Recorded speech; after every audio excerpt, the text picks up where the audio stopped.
Hey everyone, it's Ben Hardy here, and in today's video we're going to be comparing a 2020 heavy-duty Ram to a 2020 heavy-duty Ford. Now these trucks are going to be kind of just used as examples in this video. I am going to be discussing some characteristics from both the 2500 Ram and the 3500 Ram, and then the F-250 and 350, but this is an F-350 and that's a Ram 2500. Regardless, a huge shout out and thank you to the Ford Lincoln here in Provo for providing us with the F-350, and a huge shout out and thank you to the Dodge Ram here in Provo for providing us with the Ram 2500. Check out the inventory in the link below so you can look at both those trucks and some other stuff. Let's just get right into it.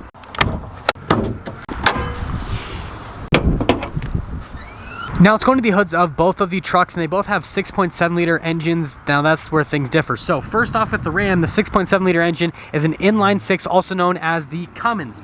Now we're going to discuss the two engine options that are diesel, and only one of them is available with the 2500, whereas both are available with the 3500. So the first one, and both of them by the way are 6.7 liter, has 850 pound-feet of torque and then 370 horsepower. Now the second one with the Aisin transmission has 1,000 pound-feet of torque and then 400 horsepower. The difference obviously is the transmission and the power outputs between the two, but they are both 6.7 liter inline sixes made by Cummins, just different power outputs, different transmissions. The 68 RFE versus the Aisin. The Aisin has more power. Now over to the Ford, things are a little bit simpler. So we have a V8 instead of an inline six for the 6.7 liter engine. In terms of power outputs, it's 475 horsepower and 1,050 pound-feet of torque. If you go for the diesel engine, nothing else, no other transmission option. The transmission is a 10-speed. The transmission over in the Dodge is a 6-speed, so you have a difference of 4 speeds with the transmissions. But yeah, that is everything in terms of the engines under them. And sorry if it's a little bit confusing, but diesel trucks are a little bit confusing. Now let's go over the front ends of both of the trucks. We're going to start with the Ram first and foremost. So this one is in the Laramie package. Laramie is going to come standard with LED lights. So you guys can see those LED lights with the LED accent lights. Full chrome grille is standard. You get parking sensors and tow hooks as well. And then you notice the 2500 heavy duty badge there on the side of the truck. But in terms of the front ends, that's just what it looks like on the Ram. I almost said Dodge, but it's a Ram. Anyways, over onto the Ford, the Lariat package that this truck is finished in does not come with LED lights as standard, but you can get it as an option. Notice you get fog lights down below, and I did forget to mention the Ram has fog lights too. But anyways, tow hooks, no parking sensors here in the front, and then notice that there is that little camera right there at the front of the truck, but there is your front view on both of the trucks. Coming to the side here, let's go over the tire and rim setup. So we've got 275mm tires and 18-inch rims, 275mm tires on 18-inch rims as well. Now suspension does differ. You've got coilover suspension over here on the Ram, leaf springs on the Ford, but if you go for the 3500 Ram, it is going to have leaf springs just like what the Ford, well, not the same exact suspension, but leaf springs like what the Ford has. Regardless, here's like a quick look at the suspension of the two trucks. Oh, there's the Fords as well. Now notice that you get the Lariat badging there on the side, F-350, 6.7 liter power stroke, Ram, Cummins, all that kind of badge. There's the mirrors on the Ram, and that's the trailer mirrors. There are the bigger mirrors on the Ford. Let's head to the rear. Here's our key fob for the Ram. So you have a couple functions. You've got your unlock, the lock, and then the remote start, which we'll do the remote start quickly so you guys can hear what she sounds like. You just have to press that twice, by the way. There's your 6.7 liter inline six Cummins, and pressing that again, that'll shut it off. Now if we quickly unlock it, let's look at the bed on the Ram now. Notice that the tailgate does slow lower down. This one does not have a bed liner. It's not standard equipment, but you can add it as an option. And then notice no LED lights. Again, that's another option you can add into the bed itself. And this one is the 6'4" bed. That's the standard size bed for a heavy duty. Now lifting up the bed, it's actually pretty light, easy to get into place. Here's our key fob with the Ford. Now notice that you got the little flip out key right there, and then you've got the unlock and lock at the top and remote start. Now you do have to lock it, and then you press remote start twice and it'll start up. Notice that it starts up like instantaneously. And yeah, there's your 6.7 liter V8 power stroke. Press that again, that'll shut it off. Now coming to the tailgate area, again, this one is not slow lowering, so you gotta make sure to use your arm muscle so it doesn't just fall down and explode on you. But we do get LED bed lights in this particular truck. And then notice that this one also has the fifth wheel package added to it. And then there is a little bed step with the Ford, so you can pull this out. And then this little arm thing, basically step up, use that as a prop, and really simple. But putting that all together, lifting up this tailgate, definitely heavier than what's on the Ram. Before we go over the design elements in the rear, I just want to quickly talk about some more performance figures on the trucks themselves. So this Ram 2500 over here has a payload capacity of just over 2,000 pounds. This Ford over here is just over 4,000 pounds with the payload capacity. Now, if you go up to a 3500 Ram, the payload's going to be similar to what the Ford has. If you go, again, for a Ram 3500 with the Laramie package, you're going to be right around that 4,000 pound range. Now, in terms of the towing capacity between the two trucks, that's where things are going to be relatively similar as well. With a single rear wheel on both of these, you're going to be kind of like in the high teens with towing. Now, make sure that you look at your specific truck, your specific truck's gross vehicle weight rating, all that kind of stuff before you hook up a trailer, so you know exactly how much your truck can handle with its trim package and all the stuff that it has. Now that that fun stuff's all over, let's go over the design elements here in the rear. So full LED lights here in the back of the Ram. You've got the 4x4 badge, Laramie badge, all that kind of stuff. And notice that there's parking sensors at the bottom. There's your receiver hitch. And then coming over here to the Ford, LED lights, again, they're not standard, it's part of a package, but there's parking sensors all along the back. Says Super Duty. Again, receiver hitch just down there at the bottom. And then notice that there's no fender flares, but the fenders do bulge out a little bit, whereas the Ram, the fenders don't bulge out as much, but you get fender flares. So pick your poison.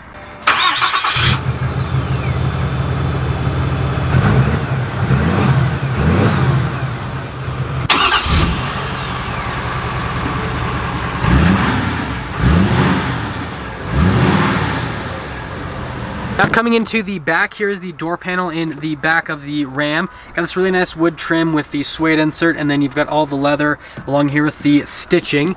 And then these are where the floor mats are, which we're just going to tumble those over to the side. Here's what the seats look like in the back of the Ram. So you got these suede inserts with the leather seats, and you got this nice piping that goes all along as well. You can pick up the seats, and notice that there's some extra storage under that. And then you can pick up that little part, and that's where the subwoofer is. That little tray, you can fold that out. So basically it just kind of helps with having a flat loading floor. And quickly popping in, oh, gotta use the grab handle to get up. I'd recommend side steps. We can see the little center console-ish area. You've got a little power outlet and then a couple of USBs and some vents. Legroom's pretty good. This is the crew cab, by the way. I'm 5'11", and then here's how much headroom I have, which, yeah, it's solid as well. Coming over to the Ford, notice that we've got wood trim here, but then we don't have any like leather or stitching or anything like that on the door panel itself, and the seat is mysteriously folded up. But here's the seats. They just do full leather in the back. They don't do any of like the suede inserts or anything like that, but you guys saw the storage underneath the seat, pretty solid. And then this one is the Super Crew, so we're gonna pop into this, and this one has side steps, so a lot easier to get in. And I noticed that I've got quite a bit more legroom. If you get the Ram Mega Cab, that'll be more similar to this in terms of the legroom. Headroom is about the same between the two trucks, roughly. And then notice, still get your little charging area, couple cup holders, and it's all for the back of the Ford. Coming up to the front of the Ram, you do get keyless entry, and here are the trailer mirrors in the Ram. So these mirrors you can basically flip up like that, just gives you a little bit of extra visibility. Now actually going into the Ram itself, here's the door panel at the front, so it looks like pretty much identical to the one in the rear. So you get the suede inserts, the wood trim, all of the leather and stitching, all that nice stuff. Here are the seats at the front. They say Laramie, and again, they look super similar to the ones in the back. They just have these nice beefy bolsters. There's your power adjustments on the side of the seat. Here is the pedal layout at the bottom. You got your light control right there. Steering wheel is going to be manually adjustable, and before we actually take one more look, I'm going to show you guys all the stickers on the truck. So here is the first little sticker, and notice that's where you're going to see the payload capacity, right, with your passengers and your cargo. And then the other sticker over here is going to give you the vehicle, or the gross vehicle weight rating. So again, make sure you look at all this stuff before you take out your specific truck for towing. Now, we do not have keyless entry on this particular Ford, but here are the mirrors. They're absolutely massive, and you don't have to flip them up or anything. They're just like that always. Now, opening up, look at the door panel here. We've got actually some leather padding here. We've got a little wood that comes down. All of your controls in that little area. Now, the seats at the front, again, they look identical to the ones in the rear, but they've just got these nice little bolsters on them. The seats definitely are a little bit more like cushy compared to the Ram. I don't even know if that's a word, but let's keep going. We've got the little adjustments right there. Pedal layout at the bottom. You've got your power adjustable pedals, your light controls up here. These are lights for the mirrors. And then the steering wheel is also manually adjustable. And let's take a look at some stickers.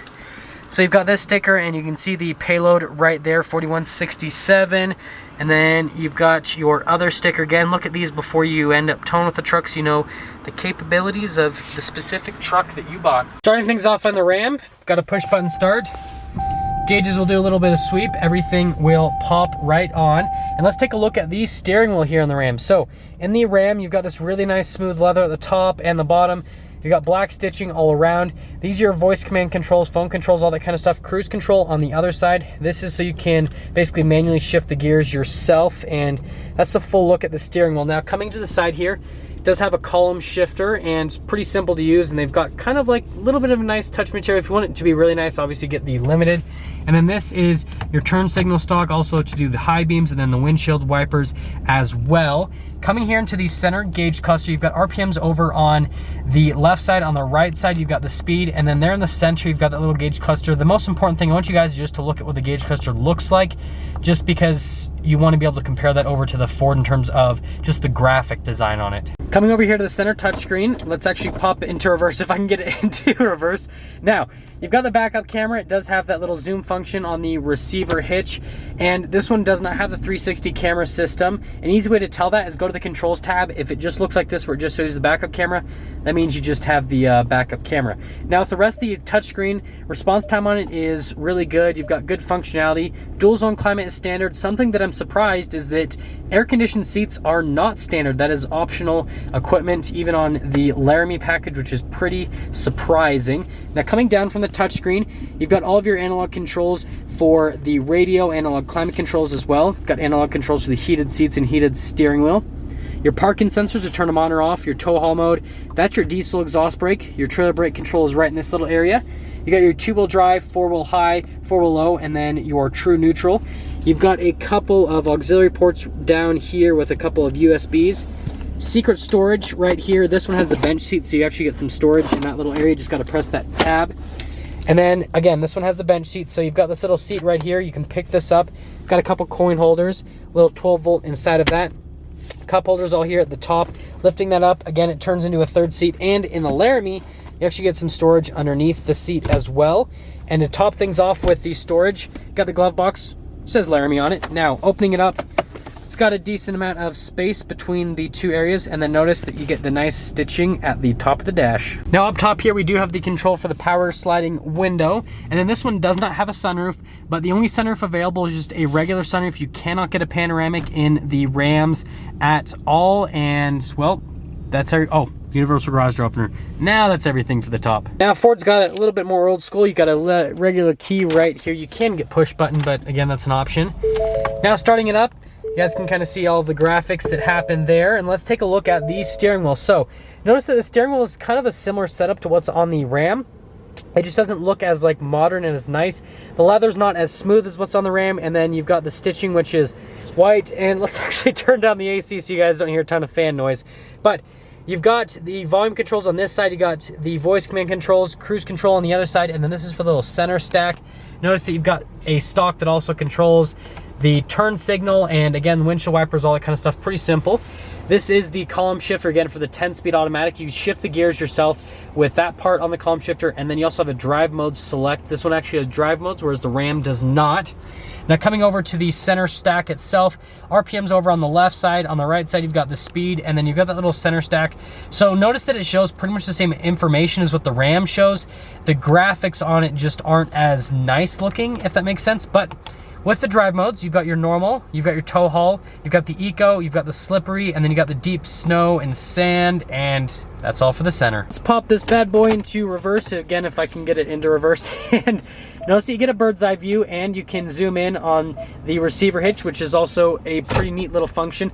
Now, there is that little camera at the front, so you can use that as well. So from a camera standpoint, this definitely beats out what the Ram has. And by the way, up there with the controls, you've got the lane departure assistance, stability control. Your diesel exhaust brake is up at the top as well. Dual zone climate in the Ford, and then this also has heated seats and air conditioned seats, heated steering wheel as well. Coming over to the settings tab, notice that you've got all these little different controls you can go into. Pretty simple. In terms of the response time, not quite as quick as the Ram, but it still gets the job done. Got your radio controls down here. the dual zone climate controls, and then the controls for the heated seats and heated steering wheel down in this little area as well. That is your drive line select. So you've got your 2-wheel high, 4-wheel high, 4-wheel low, your locker in the rear. Trailer brakes, you've got your trailer backup system that Ford is kind of famous for. This little wood panel actually hides a little extra storage area with a USB. Press it in again and then it'll kind of just pop back into place. Some storage here, a couple cup holders. Now here's the center console. And this definitely beats out the bench seat that the Ram has, but the Ram center console that they can get is definitely a little bit nicer. Now coming over to this little part of the Super Duty, we've got the dual glove box, which just press that up and that opens, and notice that next to it you do have a 12 volt and a power outlet. And then look at the dash, pretty similar in terms of like the material on it as what the Ram Laramie has. Up top here, power sliding window, just like what the Ram has. You've got your little sunglass holder. And then in terms of the sunroof situation, you can get a panoramic in the Fords on any of the trucks. So yeah, that's all for the top. Now let's quickly go over pricing. So this F-350 stickers for about $72,000. The Ram stickers for about $63,000. Now, just a quick side note, if we made that Ram into a 3500 instead of a 2500 like it is, and then we also added the ISIN with the high output, which would be just a more comparable truck to this Ford, then we'd be looking at closer to about $66,000, about $1,000 more for the 3500, and then about $2,000 more roughly for the high output engine. And yeah, there's your pricing. Now let's get into summing things up and obviously picking out a winner. So the high points for the Ford, it has more power, more torque. It's a little bit more exciting to drive just because of how quick it is. The Cummins is known to be super reliable. That ISIN transmission is also known to be super reliable. Really torquey engine. Towing capacity on it's great. Interior on it is really great as well. And so if I were to personally pick out a winner, I would kind of lean more towards the Ram. Now, the reason that I'd lean more towards the Ram in the heavy duty segment is the interior is a little bit nicer. In terms of exterior styling, I like them both for different reasons, but just the peace of mind with the really reliable powertrain that Ram has going on right now. Towing capacity solid on it as well, and where the price point is at with the Rams currently, I think it's just a really good value, and that's what I would pick. But I want you guys to let me know in the comment section below if you'd pick the Ram or the Ford. And yeah, again, a huge shout out and thank you to the Dodge Ram here in Provo and then the Ford here in Provo for providing us with both trucks. Link to both of their inventories in the description below. I'll see all of you in that next video.